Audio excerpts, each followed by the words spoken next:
Good morning, good afternoon, or good evening. I hope and trust that you are all well. Before I get started, I would like to give a very special shout out to the Patreon members. Cindy Cleveland, Tavia S., Interscare Wifey, Samantha, OKV, Tina Mead, Manna Ash, Felicia Scott, House of Jen, Nancy Wallace, and Paul Reese. Thank you all so much for being a part of the new membership. Down below in the description box, if you would like to become a Patreon member or a member right here on YouTube, all of that can be found below. Also, if you like what you are hearing, you can buy me a coffee. That link is down below as well. To help out the channel a little bit more, please leave a like as it does help push this video into the YouTube algorithm. Also, if you're not subscribed, I would love to have you as part of the Back to Ashes family. So hit that little white button down below and hit that notification bell and set it to all. That way you get reminded every time I upload. With all of that being said, it is time to go back to ashes. For when we arise from the ashes, we are a happier, bigger, brighter, stronger person in the morning. Sit back, relax, kick back, grab a snack, or tuck in and get warm, and prepare for this dose of vocal melatonin entitled Heaps of Scary Stories.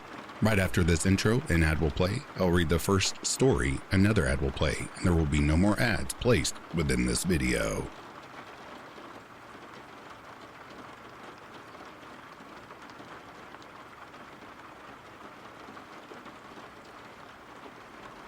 Look, this is going to sound completely crazy, but do not narrate this story.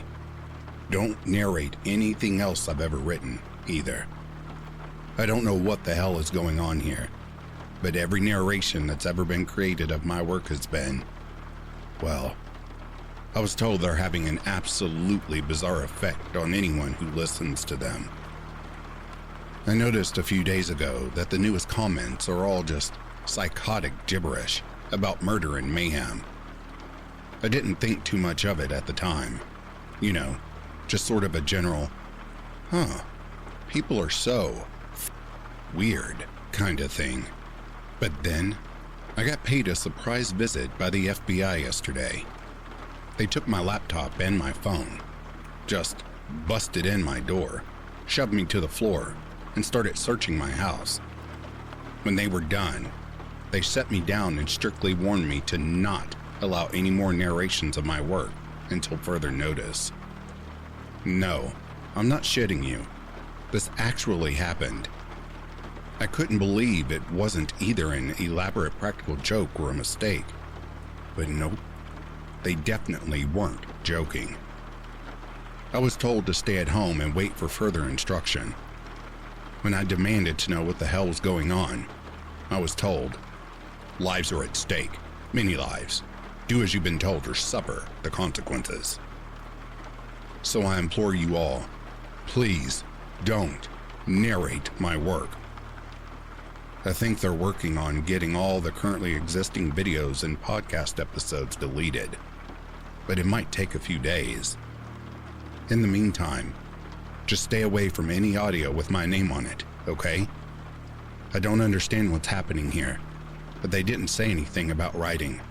So I dug up an old phone to warn you guys about the tides and the darkness and shit, what's happening here?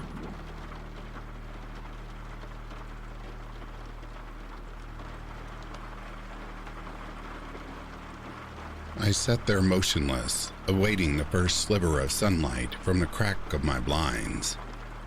I didn't know when it would arrive, but it didn't have any other agreements for this strange hour of the morning.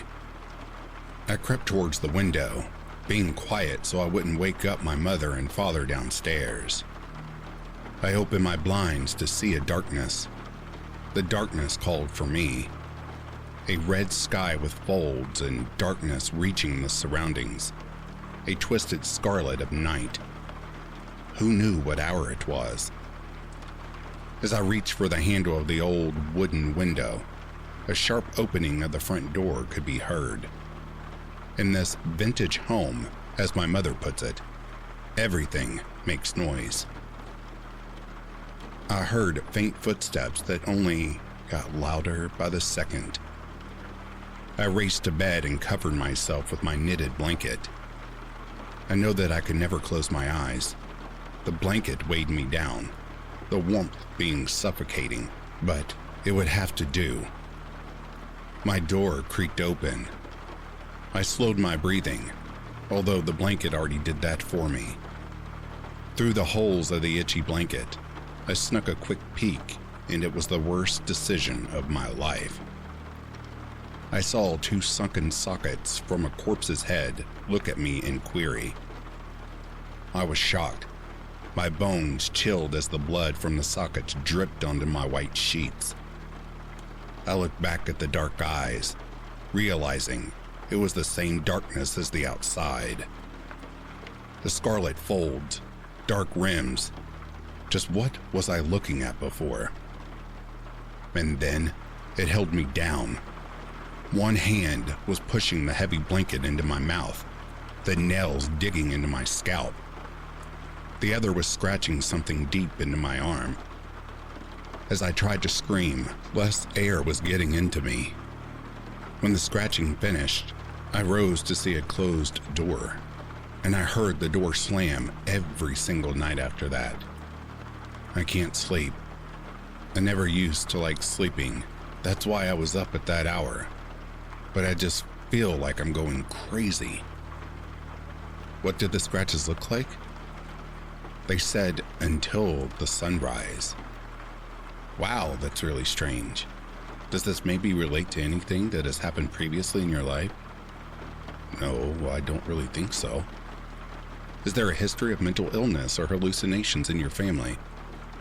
What? No. This actually happened. I still have the scars. Are you uncomfortable showing them? No, here, look. Those don't say what you said.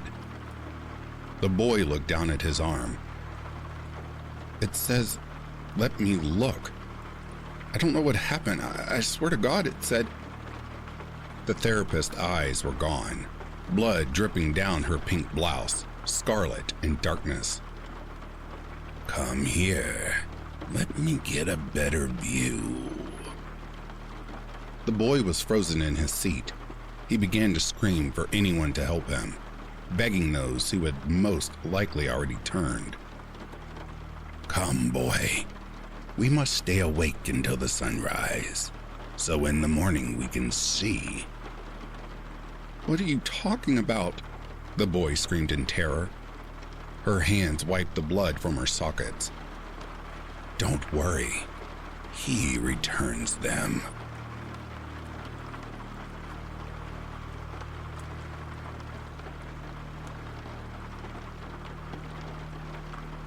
Keep an eye out as you travel west. You see a church? You just keep on walking. Most are abandoned anyhow. Nothing left in them but the hollowed out husks of their priests. The rest have been filled by now. Old pretenders, zealots, and self-proclaimed prophets snatching up any man fool enough to worship. And that's if you're lucky. There are older things, other things that have curled up amidst the altars of the Lord, like worms in the dirt. If you're wanting to do any worshiping, best do it out under the sky. There's things that roam the dust, figures of men with eyes deader than any corpse and smiles as bright and pretty as a lady's. They come around sometimes, always trying to pawn off some bizarre thing.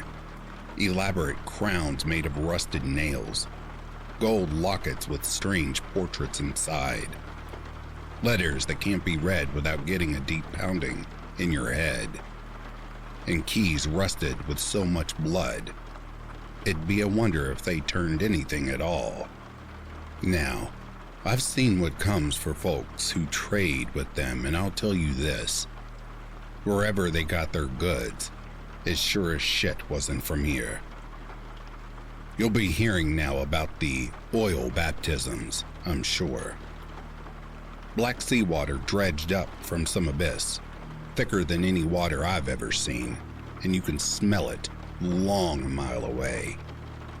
They say it gives people the sight, but of what I can't say.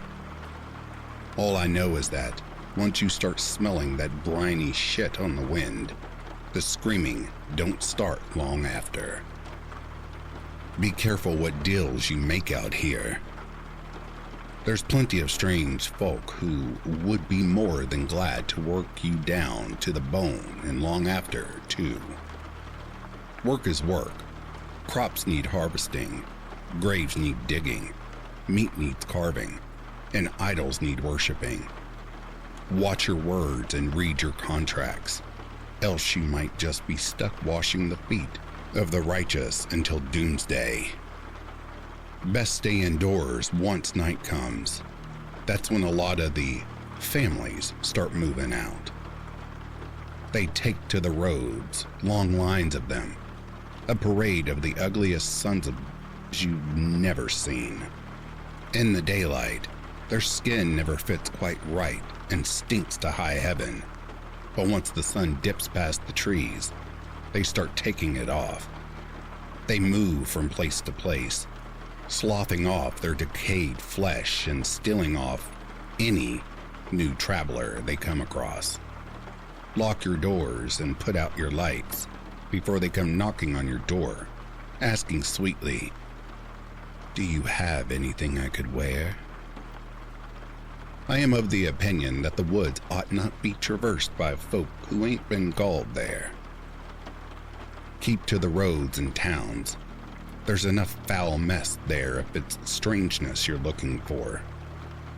But what's in the woods has always been in the woods, and if you pass the tree line with no business being there, well, the woods will give you business. While a useful tool, a gun won't save you from drowning in the bathtub of a family of fanatic prognosticators, or from having your skin torn clean off by the night sky. Keep your ears up for any kind of protection you can get, and learn to speak well, because a lot of smart talk can get you out of the whole mess of trouble.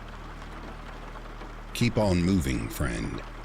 If you're looking to survive this trek, don't stop for anything, not even to bury the dead or feed the starving. It ain't worth what'll catch you, 'cause there's always things waiting for a fella to slow down so's they can get their claws in faster, deeper. You want to be stuck here in the fields and the dirt under the big sky while hymns are burned into your skull? No? Then keep on moving.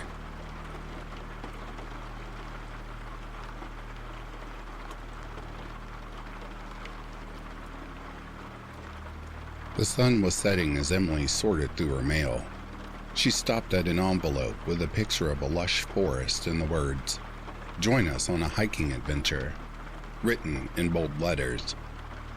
Emily's heart raced as she read the details of the invitation. It was from a group of hikers who were planning to explore the mysterious Lost Woods, a place that was rumored to be cursed. Emily had always been intrigued by the Lost Woods, but she was also scared. She had heard stories of hikers getting lost and never returning, of strange creatures lurking in the trees, and of a ghostly figure that haunted the forest. But the invitation was too tempting to resist. Emily wanted to prove to herself that she was brave enough to face her fears. After some hesitation, she decided to accept the invitation. The date and time were set for the following weekend, and Emily spent the rest of the night researching the Lost Woods, trying to learn as much as she could about the dangers that lay ahead. As she drifted off to sleep, she couldn't shake the feeling that she was making a huge mistake. The day of the hike arrived, and Emily met up with the other hikers at the entrance to the Lost Woods. There were 6 of them in total, all strangers to Emily. They introduced themselves and exchanged nervous small talk as they prepared for the trek.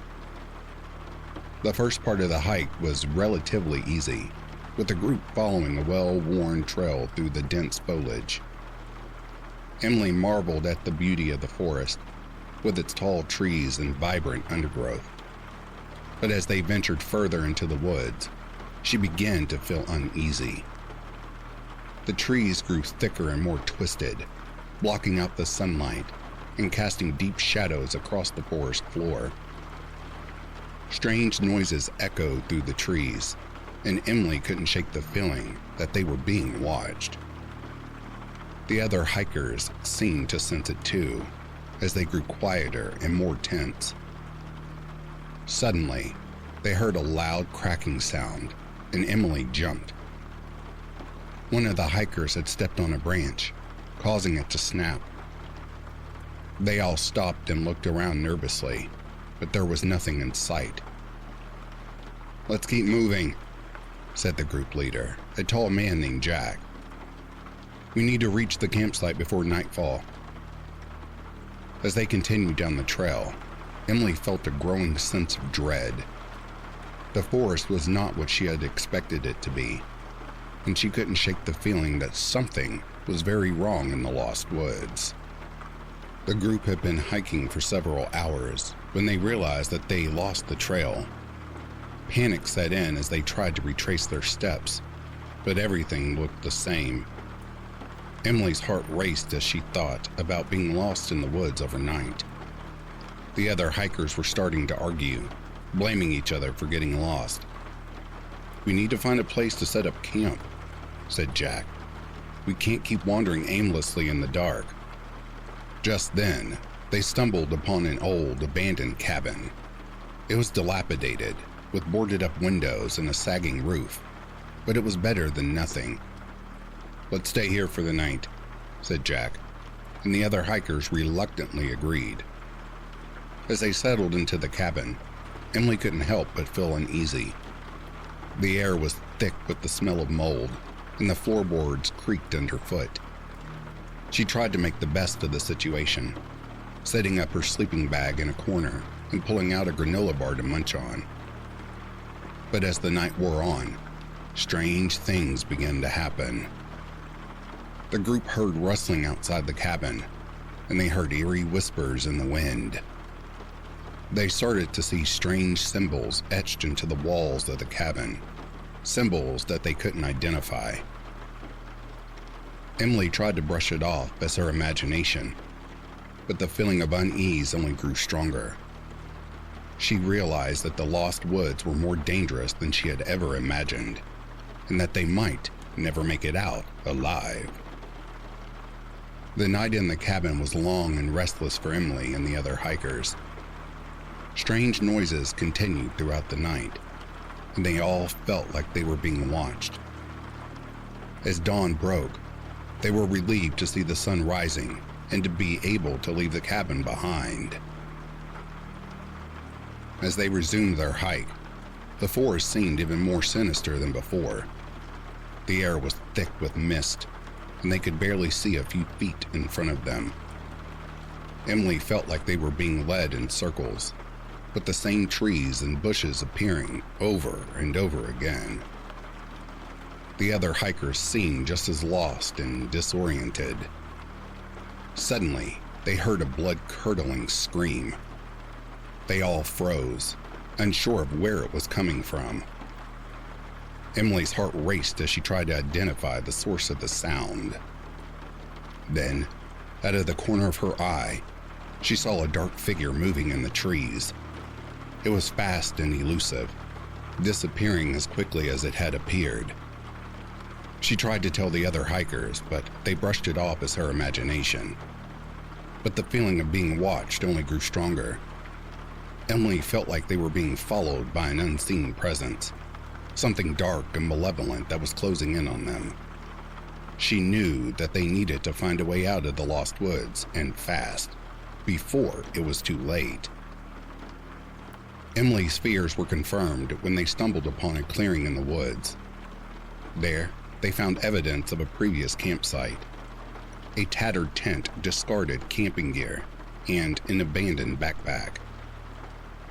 It was clear that someone else had been lost in the woods, just like they were. As they continued to search the clearing, they heard a low growl coming from the trees. Emily's heart raced as she realized that they were being hunted. The unseen presence that had been following them was closing in. The hikers quickly gathered their belongings and started to run. but it was too late. They were surrounded by a group of strange, animal-like creatures. They were about the size of a large dog, with matted fur and glowing yellow eyes. Emily's stomach turned as she realized that they were not just animals, but something far more sinister. The creatures started to move in on the group, snarling and snapping their teeth.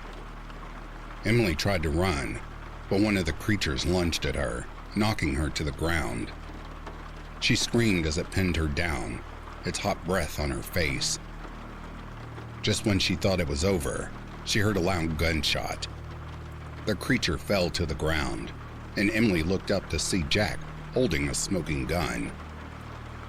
The other hikers had managed to fend off the other creatures, and they quickly fled the clearing. As they ran through the woods, Emily couldn't shake the feeling that they were being chased. She knew that they needed to find a way out of the lost woods before it was too late. The hikers continued to run through the woods, with the sounds of the creatures close behind them. Emily's heart was pounding in her chest as she stumbled through the underbrush, trying to keep up with the group. Suddenly, they came to a stop at the edge of a steep cliff. Emily gasped as she looked down, seeing only jagged rocks far below. There was no way down and no way back. They were trapped. As they tried to catch their breath, Emily noticed that one of the hikers was missing. She looked around frantically, trying to find him in the darkness. That's when she saw him, standing at the edge of the cliff, his eyes blank and unseeing. "Peter!" she screamed, but it was too late. He jumped from the edge of the cliff, plummeting to his death below. The other hikers were in shock, and Emily felt a wave of despair wash over her. They were trapped in the lost woods, with no way out, and now they had lost one of their own. She knew that they needed to find a way to survive, or they would all end up like Peter. As they huddled together, trying to come up with a plan, Emily felt a sense of dread wash over her. She realized that they were being watched by something far more dangerous than the creatures in the woods. There was an unseen force, something dark and malevolent, that was driving them towards their own destruction.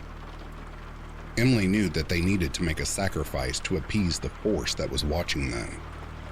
It was their only hope of making it out alive. She looked at the other hikers, knowing what she had to do. "We have to make a sacrifice," she said. "It's the only way we'll survive." The other hikers looked at her in horror, but Emily knew that it was the only way. She would have to offer herself up as a sacrifice, in the hopes that it would appease the dark force that was watching them. With a heavy heart, Emily stepped forward, ready to make the ultimate sacrifice for the sake of the group. When Emily stepped forward to make the sacrifice, the other hikers protested. They couldn't bear the thought of losing another member of the group. But Emily was resolute. She knew that it was their only chance of survival. She stepped forward towards the edge of the cliff, ready to jump. But just as soon as she was about to take the leap, she heard a voice calling out to her from the woods. "Emily!" It was Jack's voice, and it sounded urgent. Emily turned around and saw Jack running towards her, holding something in his hands. "I found it," he said, holding out a map. "The way out of the woods." The other hikers looked at the map in disbelief. It seemed too good to be true. But Emily knew that they had to trust Jack. They had to take a chance. They followed the map, hiking through the woods with renewed hope. As Emily and the other hikers emerged from the woods, they saw that they were at the edge of a small town. They had made it out, but something didn't feel quite right. The air was thick with an eerie stillness, and the town seemed deserted. As they cautiously made their way through the trees, they realized that something terrible had happened. The buildings were in ruins, and the streets were littered with debris. It was as if the town had been abandoned for years. Emily felt a sense of dread wash over her. They had escaped the lost woods, but what had they stumbled into? The hikers huddled together, trying to come up with a plan. They knew that they couldn't stay in the town for long, but they also knew that they couldn't go back into the woods. Suddenly, they heard a faint whispering sound. It seemed to be coming from all around them, but they couldn't make out the words. The sound grew louder and more insistent, until it was almost deafening. Emily realized that they were being summoned by something far more powerful than they had ever encountered before. She knew that they had to make a choice, and quickly. They could stay and face whatever was calling to them, or they could flee and hope to find safety elsewhere.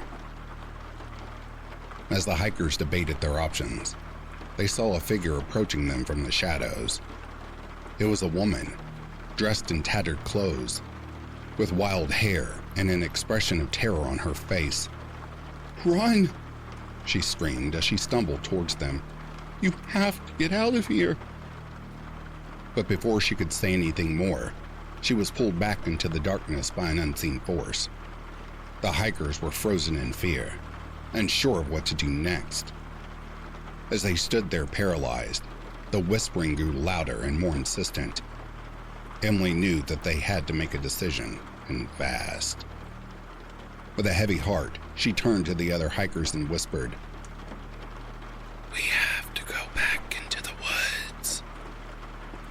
They knew it was a dangerous choice, but it seemed like the only option.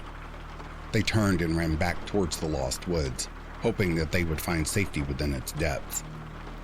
As they disappeared into the darkness, the town fell silent once again. The only sound was the faint whispering, calling out for more souls to join its ranks.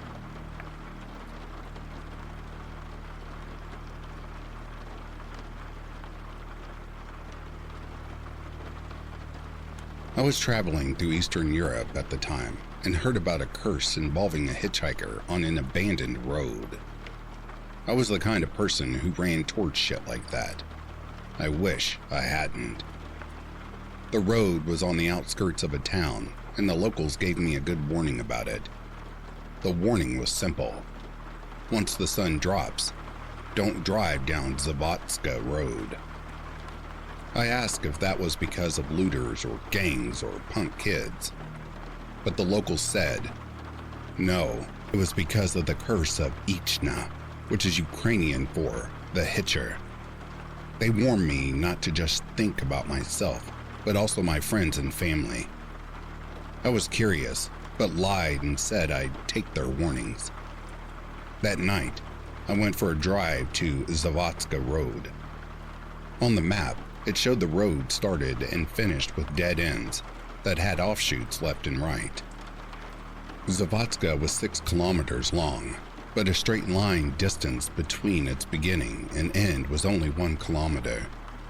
The road curved and swirled so much it made the length of the trip 6 times longer. I arrived at the offshoot that led onto Zavotska. The entrance looked like every other quiet country road I'd passed to get here. But this road was separating 2 sets of forests, which grew thicker and canopied overhead the further you went. I turned onto Zavotska and drove 30 feet before the road curved off to the right. It turned sharply, right again, left again, and before I knew it, I lost all sense of direction. I drove slow, taking my time as I followed the winding road through the thickening woods. After 5 minutes, I came out the other side and Zavotska ended. Either I could go left or right, but Zavotska Road was done. The locals said that driving down the road was like playing Russian roulette. People mostly got lucky and the curse wouldn't materialize. But sometimes if you turned your headlights off for a minute while driving, then turn them back on, it would cause the curse to manifest. I flicked off my headlights and slowly re-entered Zavotska. Without my lights, I was just barely able to see 5 feet ahead.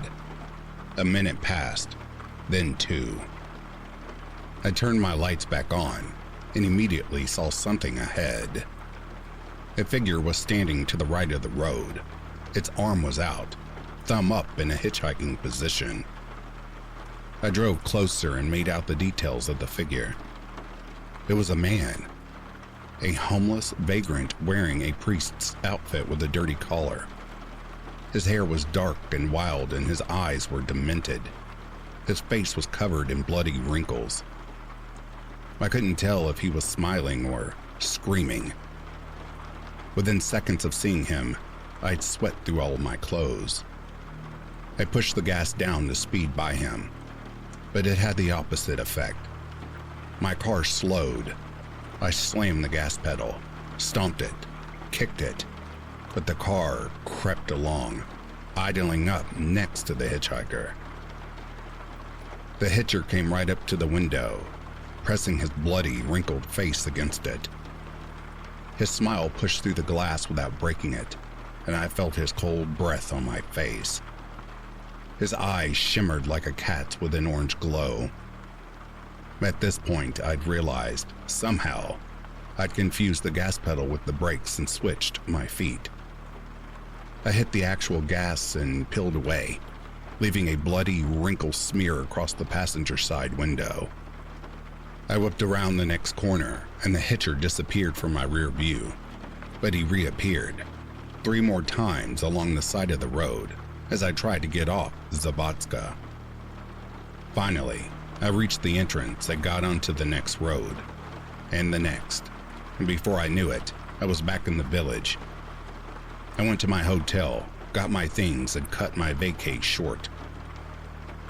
The next day, I was on a flight back home, but I kept seeing him. It wasn't often, but sometimes when I drive at night, I'd see the hitcher on the side of the road. He started off with just a smile and a wave. Then he started running out into the street to get in front of my car. Then he started trying to jump onto the car. I was always alone, so I could never ask anyone if they saw him. I couldn't tell if it was all in my head or real. I never saw him when I was walking, so the small amount of time I actually spent in a car went to nearly 0. I rarely traveled in cars or buses or any forms of road transit. I basically walked everywhere. But I stopped driving or riding in transit altogether 2 years after I drove down to Zavatska. I was DDing my friend Jamie home from a dinner party when I saw the hitcher in the middle of the road.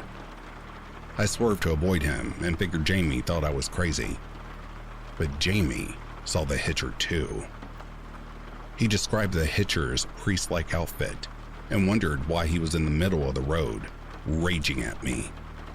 I wasn't sure if it felt better knowing that someone else could see the hitcher, or worse, knowing that the hitcher had followed me home from Zavatska and was in fact real.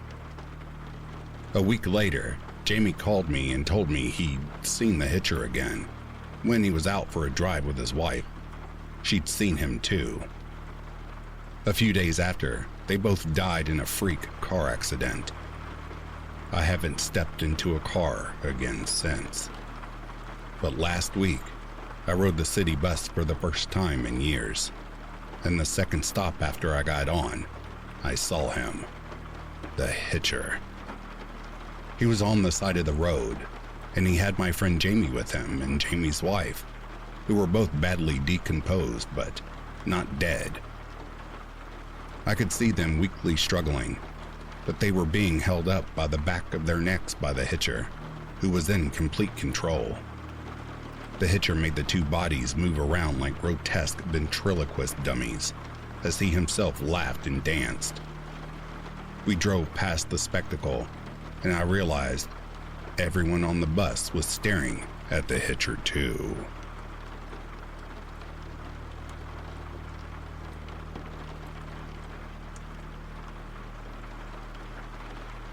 I had been chosen by my boss to go to a conference out of town.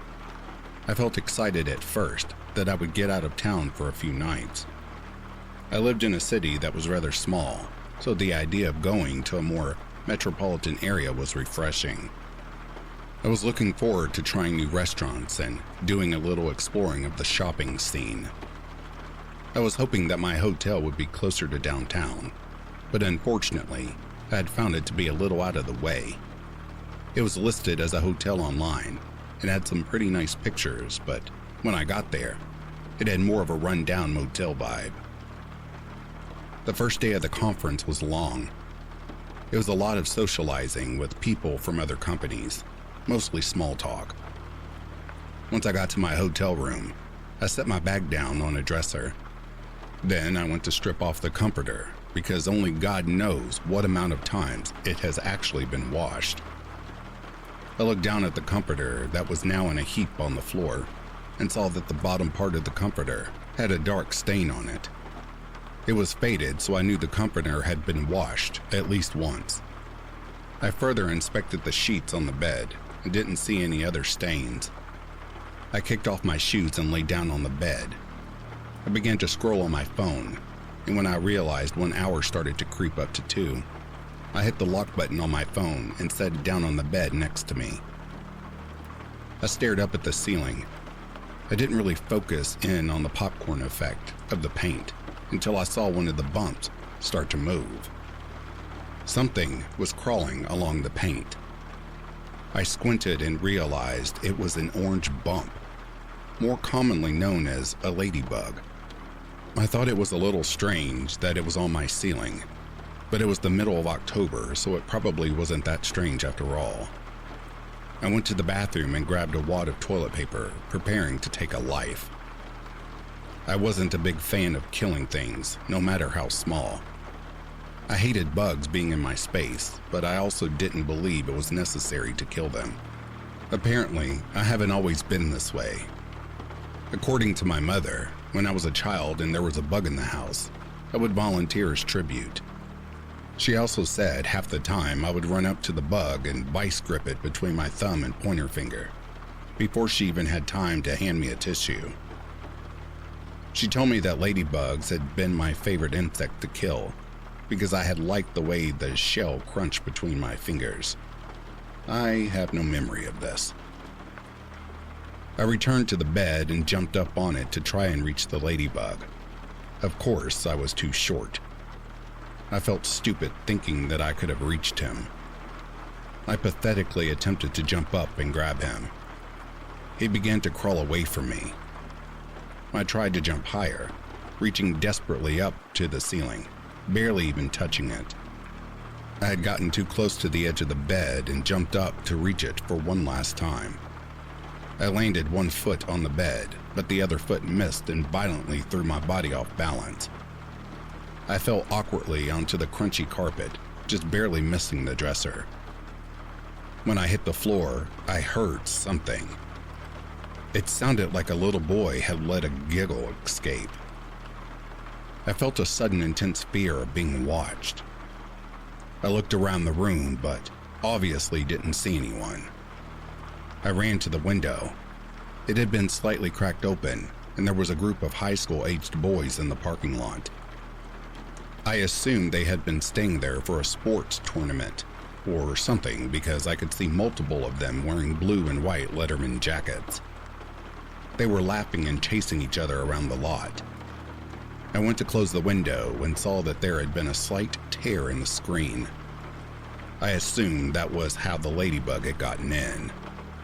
On the one hand, I was relieved that there were explanations for the things that caused my fear. And on the other hand, I felt uneasy about the idea of the window being open for how long and all of the insects that could have crawled into the room. I thought about calling the front desk to possibly switch rooms, but I didn't. I didn't know if that kind of information would be relayed to the company I worked for, and this was my first time I'd been chosen to go out of town. I didn't want to be seen as picky or difficult by my managers if by chance they got that information. I wanted them to see me as a team player. I decided to have some food delivered to my room while I took a shower. I ordered a pizza with pepperoni, green pepper, and pineapple. I was excited to know that the entirety of it would be for me. and I could choose to eat it all in one sitting or ration it out. It might have sounded silly, but the idea of having that slight moment of control was exciting to me. After I showered, I watched TV until my pizza was delivered. I ate half the pie and then folded the box in half to squeeze into my room's mini fridge. I was exhausted from eating so much and laid down. I woke up the next morning to my alarm going off at exactly 6:30 a.m. I did my usual morning routine of showering, blow-drying my hair, applying my makeup, and then getting dressed in my business casual attire. I headed to the location of the conference. I wasn't sure why at the time, but walking out of the hotel released a very heavy feeling on my shoulders, and I felt like I could breathe better. When I returned to the hotel, my routine had been very similar from the day before. I threw myself down on the bed and began scrolling. I didn't get to spend as much time on my phone though, because I had used it much more often during the day. The constant forced conversations with strangers was beginning to drain me. I had escaped twice to sit in the women's restroom and once to sit in my car. I sat on my phone all 3 times and spent way more time away from it all than I should have. I pulled my phone charger out of my purse on the bed and reached over to plug it in to the lamp right next to me. I saw another ladybug crawling across the side table towards the light from the lamp. I shuddered and wondered if there had been any bugs next to me while I slept the night before. I went to the dresser and picked up the wad of toilet paper I had set down from the previous day. It was part of a failed attempt before, but it wouldn't be this time. I still had difficulty getting the courage to pick it up, but I did ever so gently. I didn't want to crush it. I just wanted it gone. I walked into the bathroom and threw it into the toilet. I stood over it and watched as the paper slowly opened up while the water soaked into it. I could see the ladybug trying to crawl out from under it. Its silhouette was getting closer and closer to the edge of the paper, almost escaping. Right before it reached the very edge, about to be free, I grabbed the lever and flushed it down. I put the cover over the seat and washed my hands. I grabbed the pizza from the mini fridge and turned on the TV. I began watching ridiculousness on MTV. I saw a drunk man jump onto a beer pong table, collapsing it. I laughed at the stupidity and then suddenly stopped when I saw 2 ladybugs begin to fly around in the light from the screen. I looked at the TV in disbelief. I didn't understand how 2 more ladybugs could be in my room. I got up and grabbed my shoe. I smashed it into the TV, colliding with both ladybugs. I killed 2 bugs with 1 shoe, and I was proud of myself. Suspicious, I walked over to the window. After throwing open the curtains, I found the window cracked open again. I closed the window and made sure it was locked. I told myself that it must have been housekeeping. I looked around the room for any sign that housekeeping could have been in the room while I was out. I saw the reflection of the open bathroom in the mirror across from it that was hanging on the wall. The mirror across from the bathroom and next to the front door was visible from almost every angle of the room. In the reflection, I noticed 2 perfectly folded towels on the sink. I looked up above the toilet and noticed a vent. I wondered if that could also be where the ladybugs had been coming from. I hadn't seen any ladybugs in the bathroom, so I shrugged off the thought and decided to blame it on the window again. I went to lay in bed. I left my shoe where I had dropped it on the floor below the TV. I also left the smudge of insect guts on the TV screen. I went back on my phone and scrolled until I felt tired enough to go to sleep. The next morning, I got up and was ready to head to the conference. I looked over my clothes carefully before I put them on to make sure nothing had crawled into them. I felt on edge and paranoid, but also ready to kill anything small that I saw moving. When I got out to the parking lot, I looked up towards the window to my room.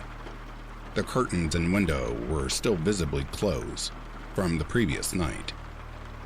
I thought they better stay that way.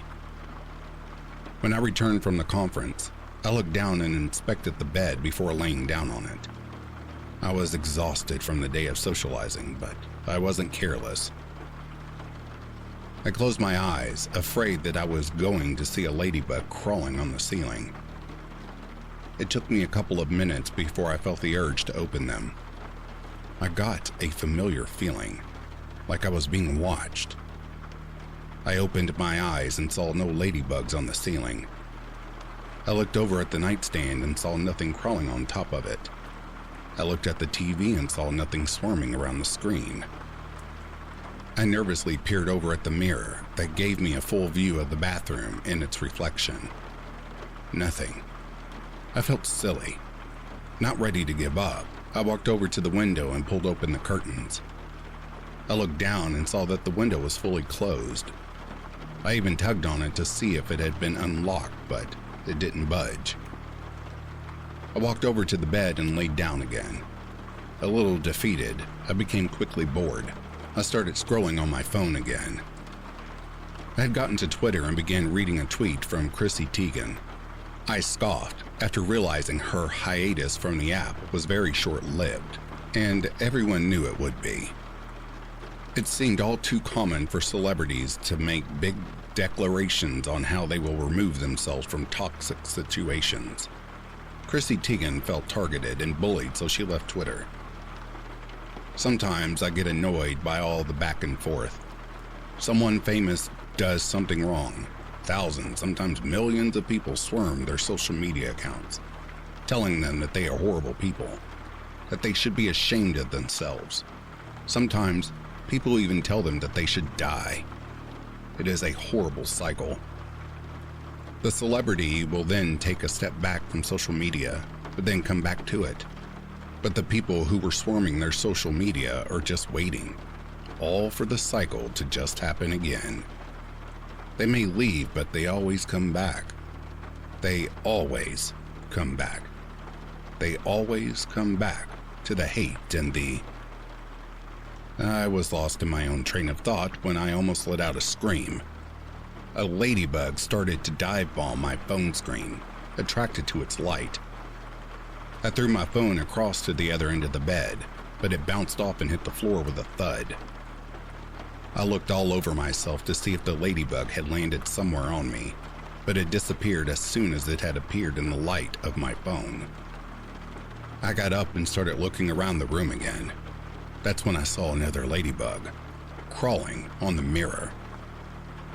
I chose my shoe as a weapon for the second time and brought it down on the ladybug, hearing the crunch as it was fed to the glass. I lifted the shoe and there was the tiniest smear from where it had been in its final moments. I felt disgusted. I walked into the bathroom and began to wash my hands vigorously.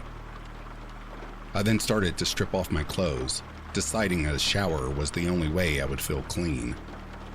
I took extra care in scrubbing my skin. It started to turn red as it became irritated by the rough hotel bar soap. When I felt I had scrubbed as much as I could, I got out of the shower and grabbed my used towel that was hanging from the door handle. I shook it hard 3 times to make sure nothing had been on it. I then tightly wrapped it around myself. I walked over to the sink and began to brush my teeth. That is when I felt it. I looked down and knew what it was before I even saw it. It was another ladybug, crawling up my leg. I swiped it away with my hand and saw it fall to the ground. I noticed that it fell among 2 more that had been crawling on the floor, right underneath the sink. I gasped. I ran out of the bathroom to grab one of my shoes. When I bent down to grab my shoe, I heard it again. It was a faint giggle. I froze. Goosebumps covered my arms and legs.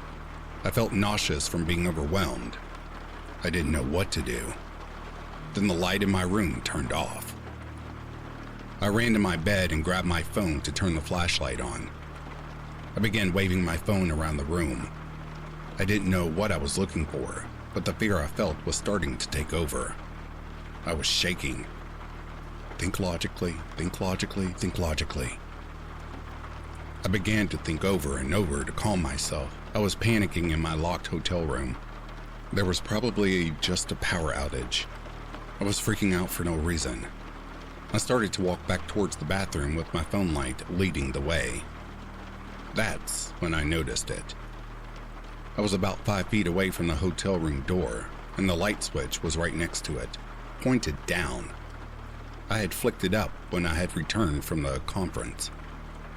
I slowly panned my phone flashlight to the right, so it shone in the mirror that provided me a view of the bathroom. I gasped. It felt like all the air left the room. In the mirror, I could see a hunched-over figure on the floor. A thin, pale, naked man was crouched on the floor of the bathroom. He was staring into the mirror at my reflection with wide, crazed eyes. An uneven smile started to spread across his face. I felt sick to my stomach and an intense feeling that I was going to die. I stared into the mirror at the man, frozen in place. He stared into the mirror at me. Then he started to crawl out of the bathroom. I knew he was going to come after me. No longer frozen in fear, my survival instincts kicked in. I ran straight for my hotel room door because I knew very quickly that the man's full body would be in the way of it soon. I could feel the man's bald, cold head as I kicked it with my knee. I screamed. I tried to quickly unlock the door, but I felt the man grab my leg and then my arm with his cold hands. He yanked himself up quickly, using my limbs to raise himself. I tried to push against him. He fell back slightly into the bathroom. I undid the chain lock on the door and pushed on the handle. I felt a slight breeze of air as the door cracked open slightly. Then I felt a strong push. I fell hard down to my right and into the mirror on the wall. I heard the glass break as I hit it and fell into the floor. Parts of my body were burning. I knew I had been cut by the glass. The man began to climb on top of me, and I let out another scream. I began crying out for help. Someone had to have heard me, and someone has to be coming to help me. I looked into the man's eyes. They were empty black dots. I quickly looked away, disgusted. I saw my phone laying on the ground, the light of the flashlight making this horrific experience all the more visible. Then, all of a sudden, the surge of anger began to flow through me. I reached my hand down where I felt a stabbing in my side. There was a large piece of glass poking me. I wrapped my hand around it and brought my hand up fast, stabbing into the man's neck. My face became flooded with a warm liquid, and I closed my eyes and mouth and continued to bring the piece of glass in and out of what I knew was the man's body. I didn't stop until I heard the hotel room door open. I heard somebody else scream. I didn't know if it was the man or the person who came to rescue me. I threw the piece of glass down and struggled to move myself out from under the man. Once I was free, I crawled backwards and laid down on the ground, exhausted and crying. I looked up at the ceiling above me and saw something crawling along the ceiling.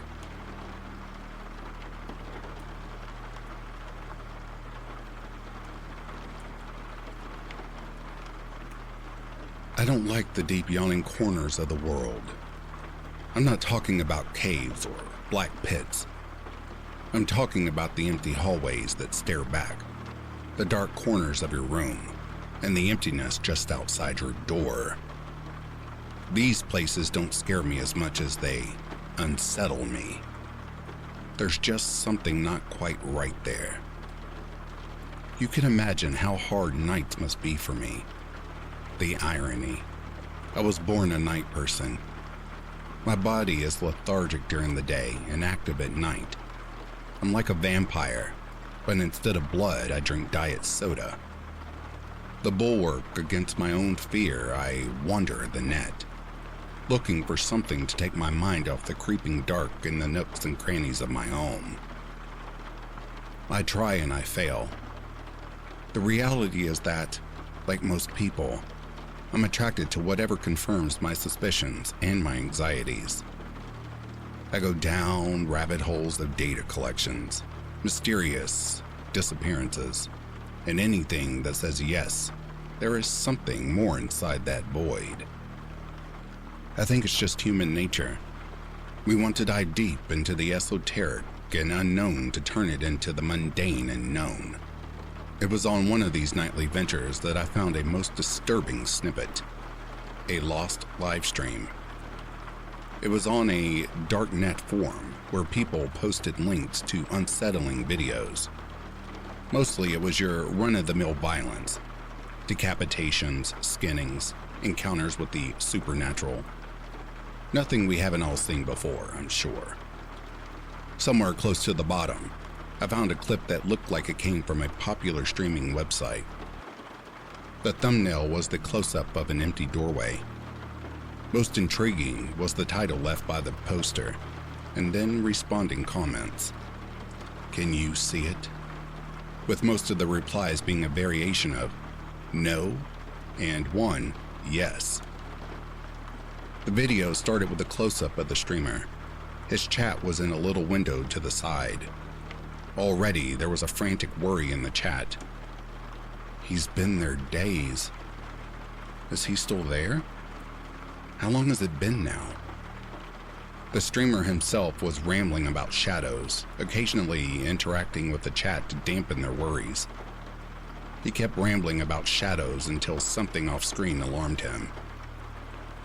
"Hey, chat, guess who's back? I can see you.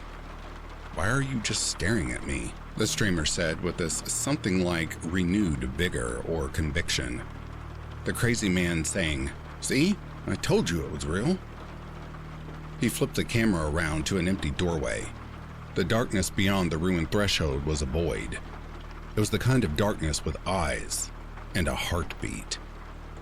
You wouldn't dare move in the presence of such darkness of fear that something in there was ready to pounce at your slightest twitch.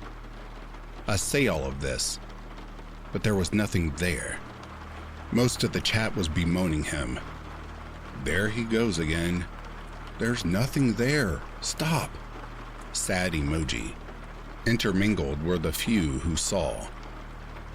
"What is that? That's some crazy VFX. WTF?" Once these were noticed, there was discord in the chat. Those that could not see were chiding those that claimed to. I could not see, but I was disturbed nonetheless. The streamer chimed in again. He picked up the camera and zoomed in. "See? It's just staring at me. Quit it. I'm not joking." The camera hung there, steady as adrenaline-filled hands could hold it. "Leave me alone." The camera runs straight at the doorway and the clip ends. I wasn't sure what I had just seen, but I felt shaken. I dared a peek at my own empty doorway. I stared at it for far too long. I had forgotten to turn on the hallway light, and the darkness there bored a hole into me. It stared back, and I feared to look away, though maintaining eye contact with the dark drove more and more cold pinpricks into my stomach. I looked away. A sigh. I watched the clip one more time, to the detriment of my heart. Cold, fear-strained blood vessels cursed with my lifeblood. My eyes strained, trying to see what they could not see. I watched it again, and although I continued to see nothing, there was an ancient, reptilian part of my brain screaming, "Go back. That way lies madness. It was forgotten for a reason. You do not need to see." But I did. I needed to see. Try as I might, however, I could never see more than the emptiness beyond the ruined threshold. That maw of the void, not too dissimilar to the one just outside my bedroom door. I cursed myself for forgetting the hallway light again. Avoiding eye contact with the darkness outside my bedroom, I returned my attention to the Darknet forum. The poster and the one reply saw something. I could ask what it was, and then maybe I could see. I typed my reply and refreshed the page. It was loading for a while. The Darknet runs on secret, not always fast, servers. My computer screen was a blank page with a spinning ring. It was time enough to think. Did I really want to know? Did I really want to see? I began to dread a response. I already barely functioned inside my nocturnal body. Perhaps I was ever so slightly attuned to something that my mind scrubbed to keep me on this edge of sanity. I stared at the spinning circle and lost my nerve. A bead of sweat dripping down my forehead as I went to cancel the page, but it loaded. There was a reply. Answers were just one drop-down button away. I didn't need to know, but I did. I could click away. I could listen to the reason of eons of evolution yelling maddeningly from my brainstem. You do not need to know. The animal in me won that night. I clicked away. I never went back to that forum again. I was sure if I did that I would willingly step off my thin edge of sanity. Suddenly, I fear that it may already be too late. Though I clicked away from the webpage, my paranoia was on full blast. I couldn't keep my eyes off the darkness that lay waiting, sitting, patient, outside my bedroom door. I stared too long, far too long, and I swear to you with all my tired, weary heart, that there was something there.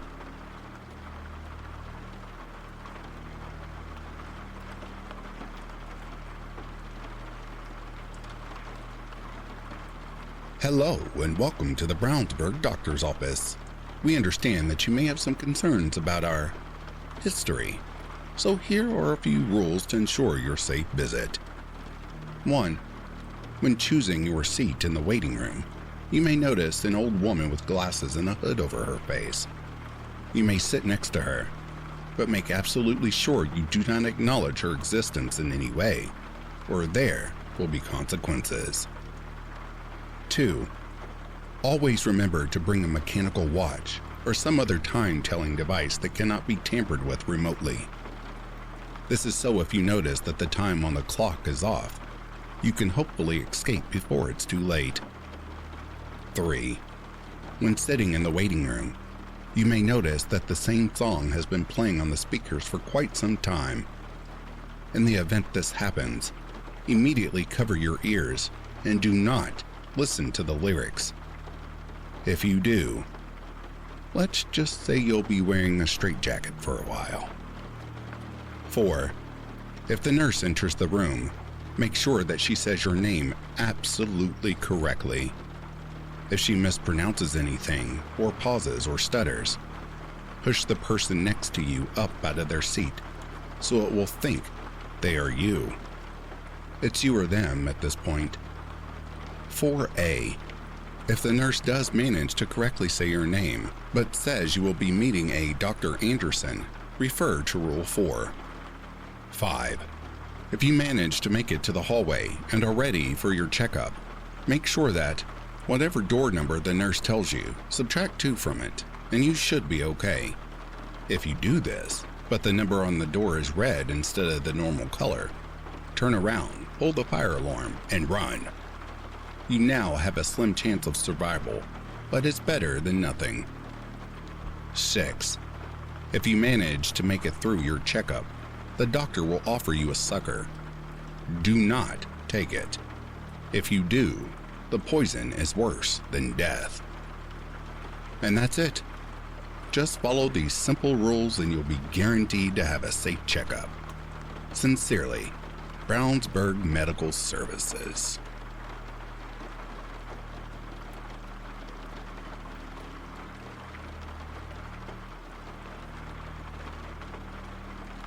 And that, dear listeners, is the end of these heaps of scary stories. If you are sleeping, I hope Slumberland is treating you kindly. If you're awake, I hope you've enjoyed this collection. Until next time, I'll read to you soon. Have yourself a good morning, a good afternoon, or a good night.